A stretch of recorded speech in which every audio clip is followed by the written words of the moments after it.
There you have it. That is our first press conference of E3 2017 in the books. EA finished their show, and it is time to talk about what we just saw. Is there an echo in here? I'm David Hatfield. I'm joined now by Max Scoville, Brian Altano, and Alana Pierce. Right off the bat, Battlefront 2. Star Wars. Star Wars Battlefront 2. We saw a really long multiplayer match there. First of all, let's talk about whatever we saw of the single player first. I know it was very little. I thought they were really setting up a big reveal of the single player campaign, but then they focused all their time on multiplayer. Yeah, we got some teases here and there. I mean, and to be fair, like EA from the jump said, this is what you're going to get at E3. We did hope for little glimpses, and that's pretty much exactly what we got. They did focus mostly on multiplayer, but you know, I think that single player, they have to keep hammering that home. People really wanted that in the last game, and it looks fantastic. Yeah, but I mean, the multiplayer looked absolutely amazing. Graphically, it looks super impressive. It's like you're actually there, and I'm really impressed by how much more dense it looks. The environments look a lot more populated. There are things everywhere. I feel like you're going to feel like you're actually in those cities. It just looks busier in a good way. Yeah. It looks like everything you do is going to be working towards getting new stuff and unlocking things, as opposed to that feeling of jumping out there and getting killed and being like, well, that didn't get much done.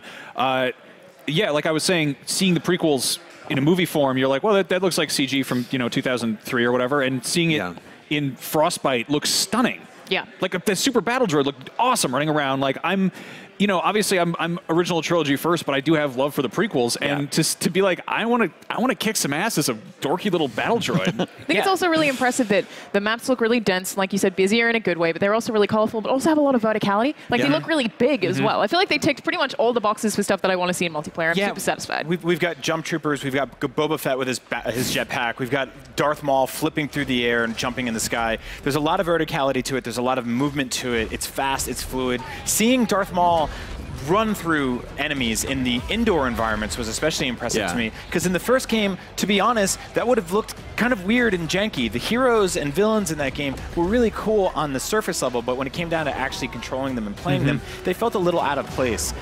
The ship battles, the way that works congruently with cool things like, the new ATDPs that we've seen in the prequels, ATRTs that they're running around on, the different variations in droid classes, it all just looks like so much fun. It doesn't seem like you're just playing these different colored skins. And like everything really has a purpose. It looks like a variety and just kind of in weaponry. It looks weightier. I like that the Jump Trooper is a proper class right now, I think. It was kind of hard to tell exactly how upgrades and stuff work, because they were jumping between, you get Chewie and Kashyyyk, you get to go to the Death Planet. I'm sorry, I'm getting distracted. But yeah, like we've got ARC Troopers with like heavy Gatling guns. You've got battle droids with shields. There's so much I want to know about this game, and it looks like there's way more content, and that it's spaced out more. It's like you get to pick and choose right off the bat, as opposed to having to grind away for hours on end to unlock a new hat. Yeah, I mean, like Rey looked amazing. Even classic heroes such as Boba Fett and Han Solo, they're coming back. They look great. We heard from John Boyega specifically that Finn's going to be in the game along with Captain Phasma as playable heroes and villains. I think it really is a matter of how they trickle out that content, how much of it is there day one, and what the pricing on all that is. It seems like it's all free right now. That's what I said. All the added content is going to be free to everyone who owns the game. Yeah. So I keep waiting for that other shoe to drop then, right? Where's the part where we're like, you're going to rip us off at some point. They're going to reach into my wallet, and I'm going to go, here's my Star Wars money, right? Eventually, somehow. I think it's going to be stuff that you'll want to buy, like skins. It'll be stuff like extra customization. I would totally be down with getting a ton of different skins, and that's like it's such a good way to make people spend money. Like it works for Overwatch. One of the first things I thought was like, I would probably pay an embarrassing amount of money to play as the 3PO's body with the battle droid head on it, or vice versa. Yeah. Die Jedi dogs. Like, that kind of stuff sounds really fun to me. And one of the things they keep saying is more customization. So if we can see customization in your aesthetic as well, a lot of that I think would be really cool. Yeah, and I think there's that impulse to look at the multiplayer and be like, Boba Fett and Darth Maul are fighting. That doesn't make any sense. That's not canon.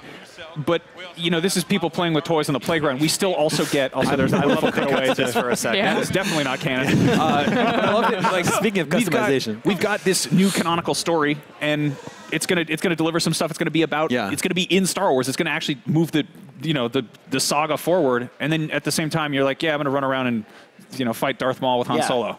I thought Darth Maul was totally my highlight of that whole thing. He looks so flippy and so cool. Yeah. Can we talk about what was going on with Palpatine?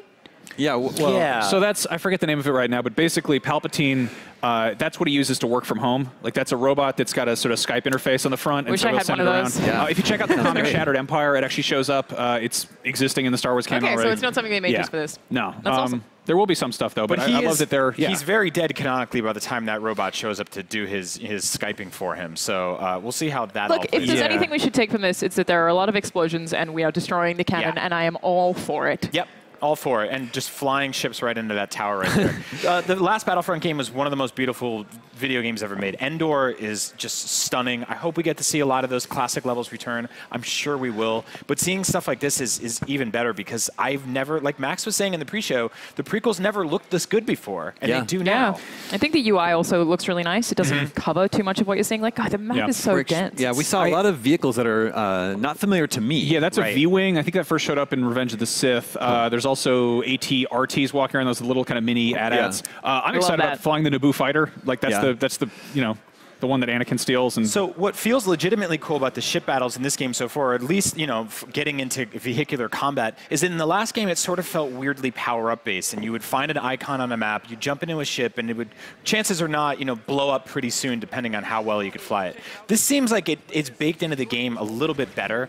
There might be a little more consistency with the way your ability to control those things and last a long time in them. I usually just blow up a ship in 2 seconds, so. Yeah. We've all been there. Oh man, I walked right into that one. It's going to be a lot of fun. Also, this is again like tip of the iceberg. We know there's going to be original trilogy stuff. Yeah. We know there are going to be tauntauns running around. I don't know how they play. They're like weird kangaroos. What are we doing with them? And I think we got confirmation that there's a Crate, the new planet from The Last Jedi. Yep. That was confirmed by John Boyega, which is that scene we saw in The Last Jedi trailer with those weird new sort of pod racing looking skimmers, things, I think they're called. Yeah. Like coasting along this like kind of dusty red The planet. red, it's supposed to be like something to do with minerals. Or, So that's really cool. I mean, I really liked some of the stuff in the last game that wasn't directly attached to something in the original trilogy. So it'll be cool to play that stuff again. Like that's a planet we've never seen, and now we get to run around it, blow stuff up. Does it seem to you that EA is addressing the concerns that people had with the first game? I think they're tripling and quadrupling the addressing of the concerns. They are repeatedly saying we're putting in more content. They're repeatedly saying we're staying away from the season pass pricing. Repeatedly saying the words free for all these things. They're saying you'll play it for years to come, and they keep saying single player, which is the thing everyone wanted. I would say just across the board for this whole conference, it seemed like EA was really addressing the fact that, yes, we know people buy our games, and we want to continue to support them as opposed to sort of trying to peddle new people. I mean, obviously they're like, yeah, buy our new games, but at the same time they're like, hey, here's our Battlefield 1 community. Here's stuff that people want in Battlefront. Like here's the FIFA community. Like it's really being like, hey, I mean, it's kind of fan service. It's true. It's good stuff. Yeah. So coming out of the EA conference, what are you most excited about for Battlefront 2? Playing it, it comes out this year. That's cool. I think Maul. That was the Darth highlight Maul for me. looks awesome. Yeah, I think to me, it's just the sheer amount of Star Wars in it. Like, I think that the last game, they were like, we have to make a Star Wars game before this new movie comes out, and we have the license. Okay, here, it's done. This one, it really feels like they love Star Wars. They really care about it, and they're just packing it with all my favorite characters, weapons, ships, environments, locations, sounds. Every single detail from Star Wars will be in this game. All that photogrammetry, all those words EA uses as buzzwords. Love a good photograph. They did mention teraflops in Did they? in their conference. Yeah. Yeah. Time to That was drink. the first teraflop of E3 2017. We also got our first look at a new IP from BioWare. What did we think of Anthem? Who knows? A lot of mumbling of Destiny in the war Looks room, a lot obviously. like Destiny. Yeah, I think the one thing that Destiny. really sets it apart is we get this cool creature shot. This thing that sort of creeps into the corner. It also feels a little more sort of shoestring, like it feels a little more haphazardly thrown together from stuff that's like natural. It feels like something bad happened here, and sort of like Horizon was based on like this, found future sort of thing. Right. Also, you're getting into a mech, which I'm like, everyone's like, yeah, Destiny, but I'm like, yeah, but what if it's like Titanfall, but with some RPG stuff going on? Yeah, I mean, even a little bit of Halo thrown in there. Yeah. Like I'm getting all of those kinds of sci-fi vibes, but it's so hard to say what it is looks like based a off video of this. game. Yeah, I like that shot of that sort of Evolve monster creeping out. I in the thought corner. Evolve too, yeah. So 'Cause we're I think- getting, okay, so Destiny, Titanfall, Evolve. Yep. I think gotta have some RPG. It's hard to make something new these days, and people do love that games as service moniker that's getting thrown around. It's probably, aside from teraflops, will be the #1 drinking game at E3. But people want to make a game that lives and breathes and continues and grows, and everyone wants that Destiny money. Well, yeah, I want that Destiny money. Yeah. It's under the table. Speaking of Destin Legary is in the IGN newsroom. Destin, tell us, what was your take on Anthem? So Anthem, you guys hit the nail on the head with the Destiny vibe. I mean, it starts with a big shot of a wall, like in the Cosmodrome in Destiny right now. We've talked about this game a lot on Unlocked. It's going to be a sort of shared world experience similar to Destiny. And I'm really interested to see what they're going to do on the Xbox stage, because it seems like they scored a really good partnership there with BioWare and Microsoft. What do you think, Alana? We talked about this on Unlocked before. Alana. Yeah, so I definitely think having it revealed at the Xbox stage makes a lot of sense because, you know, as we said before, we're expecting amazing things from Scorpio graphically, and this alone looks gorgeous. Yeah. So Yeah.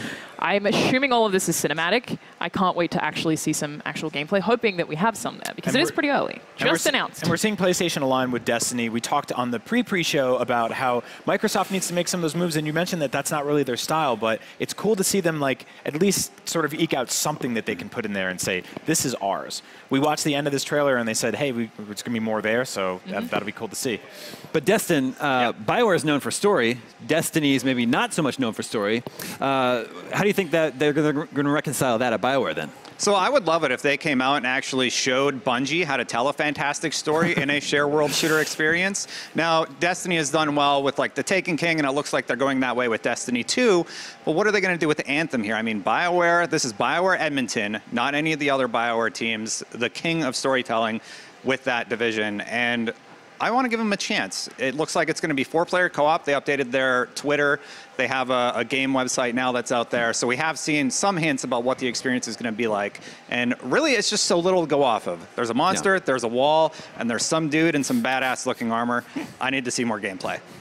All right, thanks, Destin. That was just a little teaser of Anthem. We'll apparently learn much more tomorrow at the Microsoft conference, which you'll be able to watch right here with us live.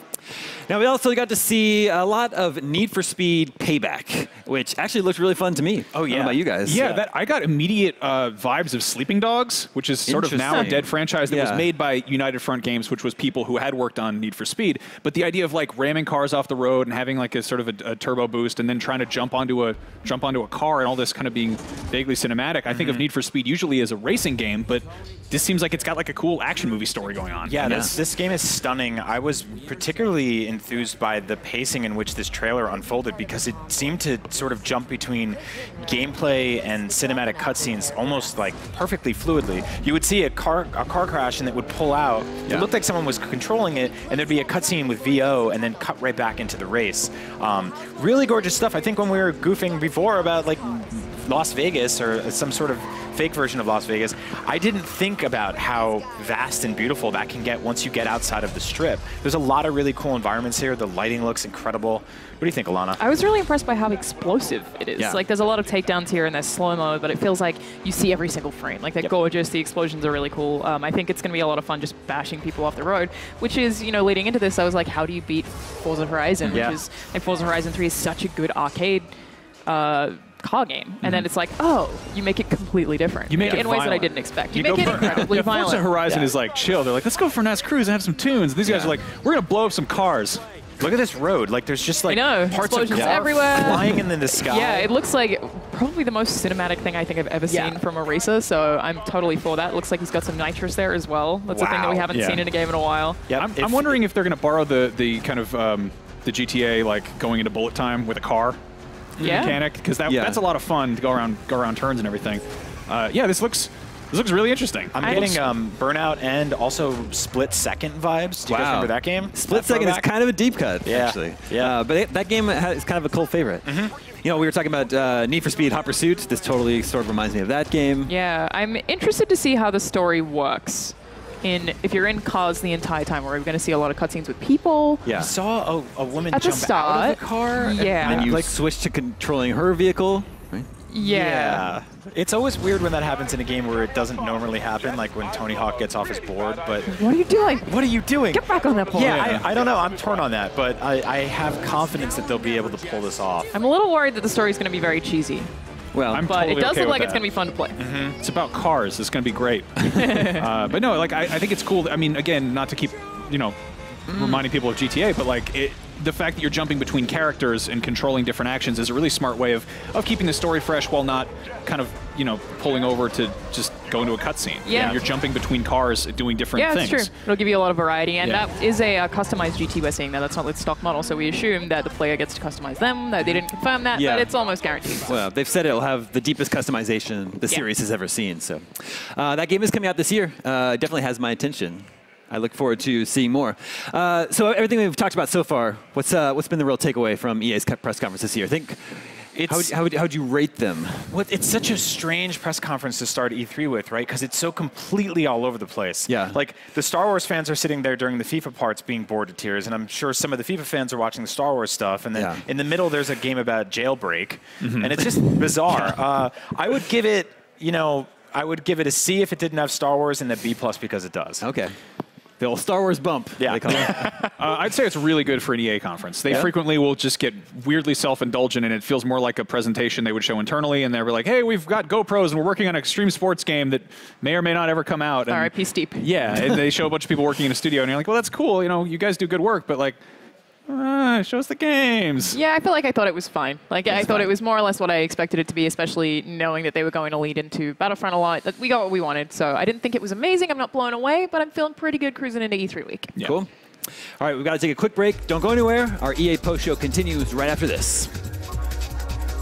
The biggest entertainment event of the year is almost here, and we've got your all-access pass. IGN live from San Diego Comic-Con. World premiere trailers and breaking news as it happens. The biggest stars and the world's best cosplay. IGN live from Comic-Con. Coverage starts July 19. 2 friends, 1 controller. IGN's Link Together turns Zelda Breath of the Wild into a co-op experience where Link is controlled by 2 players via splitting the Joy-Cons. Hyrule becomes a much more dangerous place, and friendships teeter on the edge. Check out Link Together Thursdays at 3 p.m. Pacific. IGN is the world's #1 media brand for video games and entertainment.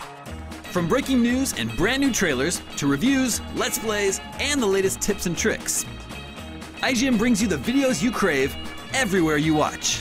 Whether you're on the IGN app, PlayStation, Xbox, YouTube, Facebook, Snapchat. Welcome back to IGN Live at E3. We just saw the EA press conference, and you can't have one of those events without a few games from EA Sports. They're really taking the angle that they're going to be leveraging Xbox Scorpio this year.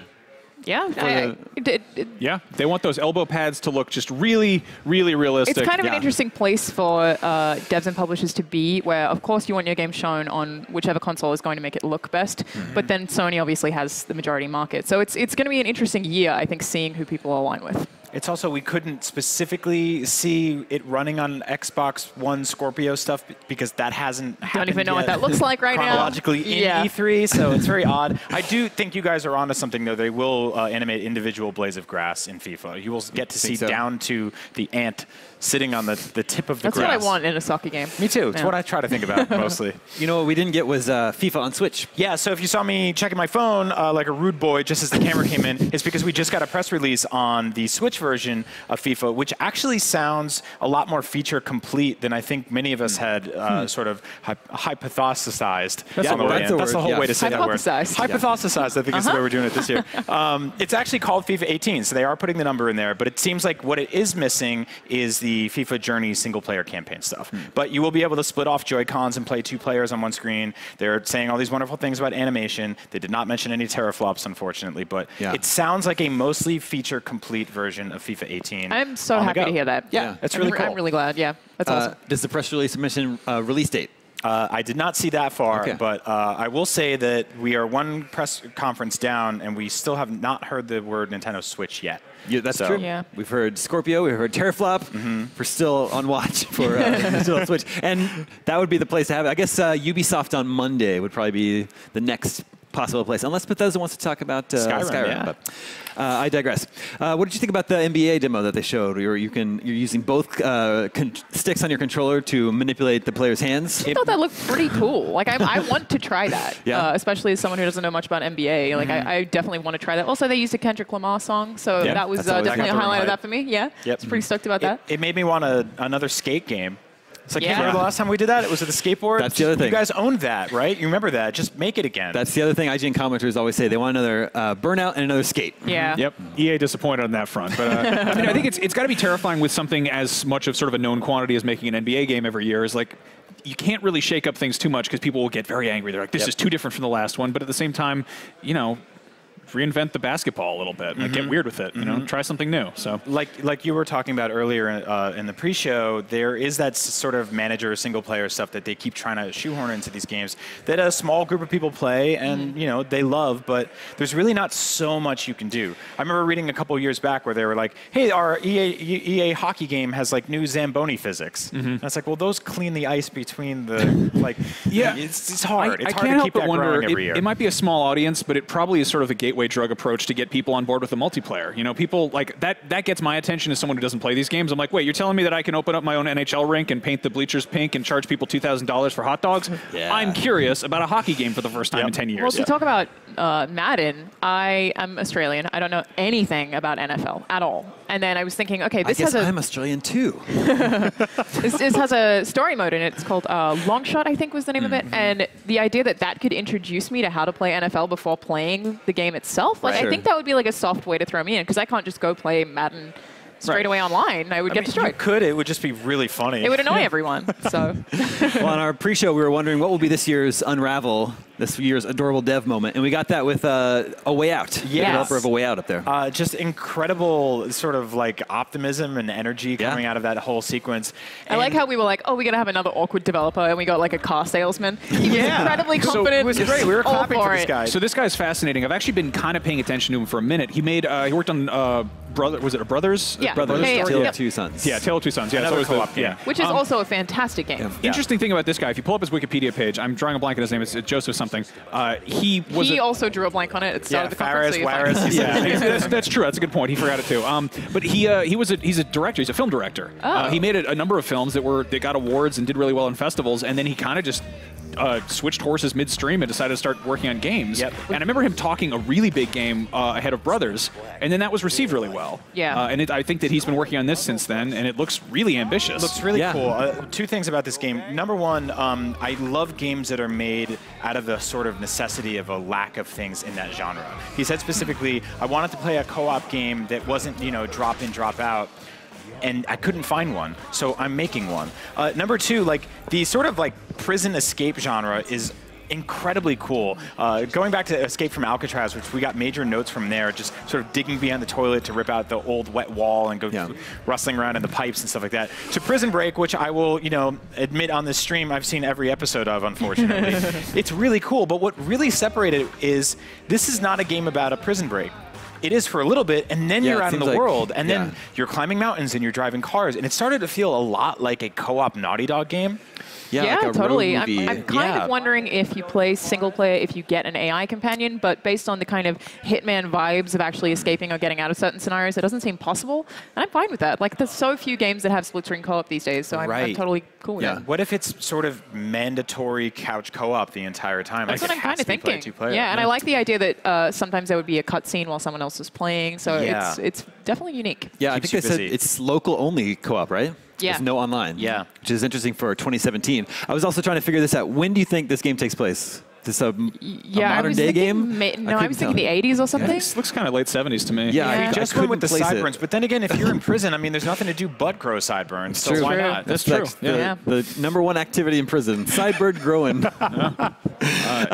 Oh man, Marty Sleva is standing by, and he has some thoughts to share on A Way Out, I believe. Marty. Hey guys, how's it going? It's going great. Thanks for asking. Yeah, thanks. No one ever asked how we're doing. No, that's the big thing right now. And I like how we get this narrative-based, sort of pretentious indie game. They're like, let's just grab Marty and pull him up here. Yeah, exactly. So yeah, it was. I thought this was super cool. Joseph Fares, like Max mentioned, worked on Brothers, A Tale of Two Sons a couple of years ago, which was an just incredible game. Just sort of a co-op game that you play by yourself, which I was like, oh, that's interesting. I wonder what this guy's going to do next. And then Hazelight was founded a couple of years ago, and then all of a sudden they sort of went dark, and it was really cool for them to come back, and you see this co-op game that is mandatory co-op, and not only mandatory co-op, but local mandatory co-op, which I think is kind of super interesting in 2017.